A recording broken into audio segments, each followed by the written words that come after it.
আলাইকুম বন্ধুরা, আজকে আমি রসায়নের চতুর্থ অধ্যায় পর্যায় সারণী পড়ে শোনাব। তো 4.1 পড়ব আজকে 4.1 পড়ে শেষ করব। পর্যায় সারণীর পটভূমি যে এতটুকু ইম্পর্টেন্ট না, কিন্তু তাও পড়ি। মানুষ প্রাচীনকাল থেকে বিক্ষিপ্তভাবে পদার্থ এবং তাদের ধর্ম সম্পর্কে যে সকল ধারণা অর্জন করেছিল, পর্যায় সারণী হচ্ছে তার একটি সম্মিলিত রূপ। পর্যায় সারণী একজন বিজ্ঞানীর একদিনের পরিশ্রমের ফলে তৈরি হয়নি। অনেক বিজ্ঞানী অনেক দিনের অক্লান্ত পরিশ্রমের ফলে আজকের এই আধুনিক পর্যায় সারণীটি তৈরি হয়েছে। এই যে এখানে কিছু ইম্পর্টেন্ট লাইন আছে, সেটা হলো মানে এতটাও যে আমি যে বললাম যে ইম্পর্টেন্ট না, আসলে এই জায়গায় অল্প কিছু ইম্পর্টেন্ট লাইন আছে যেগুলো এমসিকিউর জন্য দরকার। যেমন 1789 সালে ল্যাভোয়েসিয়ে অক্সিজেন, নাইট্রোজেন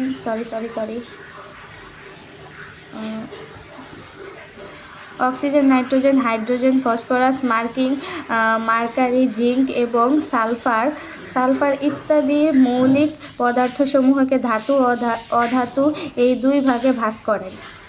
এই যে কয় ভাগে ভাগ করেন, এই লাইনটা ইম্পর্টেন্ট, আর এই যে সালটা ইম্পর্টেন্ট এমসিকিউর জন্য। ল্যাভোয়েসিয়ের সময় থেকে মৌলগুলোকে বিভিন্ন ভাগে ভাগ করার চিন্তাভাবনা শুরু হয় যে একই ধরনের মৌলিক পদার্থগুলো একটি নির্দিষ্ট ভাগে থাকে। 1819 সালে বিজ্ঞানী ডোবেরাইনার লক্ষ্য করেন 3টি করে মৌলিক পদার্থ একই রকমের ধর্ম প্রদর্শন করে। সালটা ইম্পর্টেন্ট।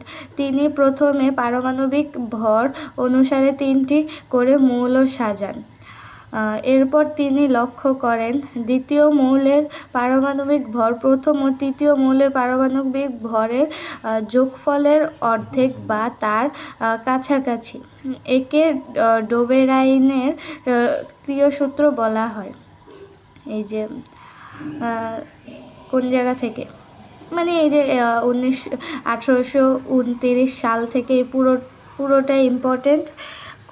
এই যে সৃজনশীলের ক বা খ এর জন্য, বিশেষ করে ক এর জন্য এটা ইম্পর্টেন্ট। খ তো আরও বড় হয়, খয়ে আসবে না, কয়ে আসবে সৃজনশীলে। বিজ্ঞানী ডোবেরাইনার ক্লোরিন, ব্রোমিন ও আয়োডিনকে প্রথম ত্রয়ী মৌল হিসেবে চিহ্নিত করেন। 1864 সাল পর্যন্ত আবিষ্কৃত মৌলসমূহের জন্য নিউল্যান্ড অষ্টক সূত্র নামে একটি সূত্র প্রদান করেন। এই সূত্র অনুযায়ী মৌলসমূহকে যদি পারমাণবিক ভরের ছোট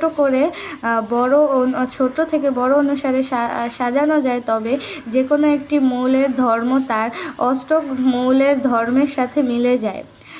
1869 সালে রাশিয়ার বিজ্ঞানী মেন্ডেলিভ সকল মৌলের ধর্ম পর্যালোচনা করে একটি পর্যায় সূত্র প্রদান করেন। সূত্রটি হলো এই যে সূত্রটি ইম্পর্টেন্ট, কিন্তু এটা তোমরা আন্ডারলাইন করে রাখতে পারো কিংবা কোথাও নোট করে রাখতে পারো। মৌলসমূহের ভৌত ও রাসায়নিক ধর্মাবলী তাদের পারমাণবিক ভর বৃদ্ধির সাথে পর্যায়ক্রমে আবর্তিত হয়। সো তোমরা আমার ভুল ধরো না, আমি শুরুতে বলছি ইম্পর্টেন্ট কোনো টপিক নাই। এই পেজটায় আসলে ইম্পর্টেন্ট আছে, মানে ইম্পর্টেন্ট আছে বলতে আছে অল্প কিছু, অত বেশিও নাই যে কিছু পৃষ্ঠায় আছে অনেক বেশি ইম্পর্টেন্ট লাইন পাওয়া যায়, এটা অত কিছুও নাই। যাই হোক, এই সূত্র অনুসারে তিনি তখন পর্যন্ত আবিষ্কৃত 63টি মৌলকে 12টি এটা কি হবে, অনুভূমিক সারি আর 4টি খাড়া কলামের একটি ছকে পারমাণবিক ভর বৃদ্ধি অনুসারে সাজিয়ে দেখেন যে একই কলাম বরাবর সকল মৌলের ধর্ম একই রকমের এবং একটি সারির প্রথম মৌল থেকে শেষ মৌল পর্যন্ত মৌলগুলোর ধর্মের ক্রমান্বয়ে পরিবর্তন ঘটে। এই ছকের নাম দেওয়া হয় পর্যায় সারণী। মেন্ডেলিফের পর্যায় সারণী আরেকটি সাফল্য হচ্ছে কিছু মৌলিক পদার্থের অস্তিত্ব সম্পর্কে সঠিক ভবিষ্যদ্বাণী। সে সময় মাত্র 63টি মৌল আবিষ্কৃত হওয়ার কারণে পর্যায় সারণীর কিছু ঘর ফাঁকা থেকে যায়। মেন্ডেলিফ এই ফাঁকা ঘরগুলোর জন্য যে মৌলের ভবিষ্যদ্বাণী করেছিলেন পরবর্তীকালে সেগুলো সত্য প্রমাণিত হয়। এই জায়গায় একটি প্রশ্ন আসতে পারে, পর্যায় সারণীকে কিভাবে নাম দেওয়া হয়, এটা খ কিংবা গ হতে আসতে পারে। ইম্পর্টেন্ট, তোমরা এই জায়গা থেকে কিছু লাইন কাট করে যেসব ইম্পর্টেন্ট লাইন সেগুলো নিয়ে বানাতে পারো, নিজের মতো বানাতে পারো, কিংবা এই যে বিভিন্ন গাইডেই বিশেষ করে গাইড, তারপরে ফোনে ইউটিউব দেখে বা ChatGPT আছে সবের কাছে জিজ্ঞাসা করে এই যে এটাকে সুন্দর করে সাজিয়ে পড়তে পারো। তাহলে যদি আসে যে পর্যায় সারণীকে কিভাবে পর্যায় সারণী কী বা পর্যায় সারণী কীভাবে নামকরণ করা হয় তাহলে লিখতে পারবে। তারপর কি প্রমাণিত হয়, যাই হোক।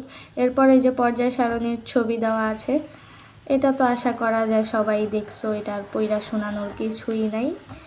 সো আজকের জন্য ভিডিওটা এই পর্যন্তই রাখি নাকি, দাঁড়াও 1 মিনিট। হ্যাঁ, আজকের জন্য ভিডিওটা এই পর্যন্তই রাখি। কালকে বা পরের ভিডিওতে আমরা এই যে 64 পৃষ্ঠা, দেখা যাচ্ছে না মেবি, এই যে 64 পৃষ্ঠা থেকে পড়ে শোনাবো।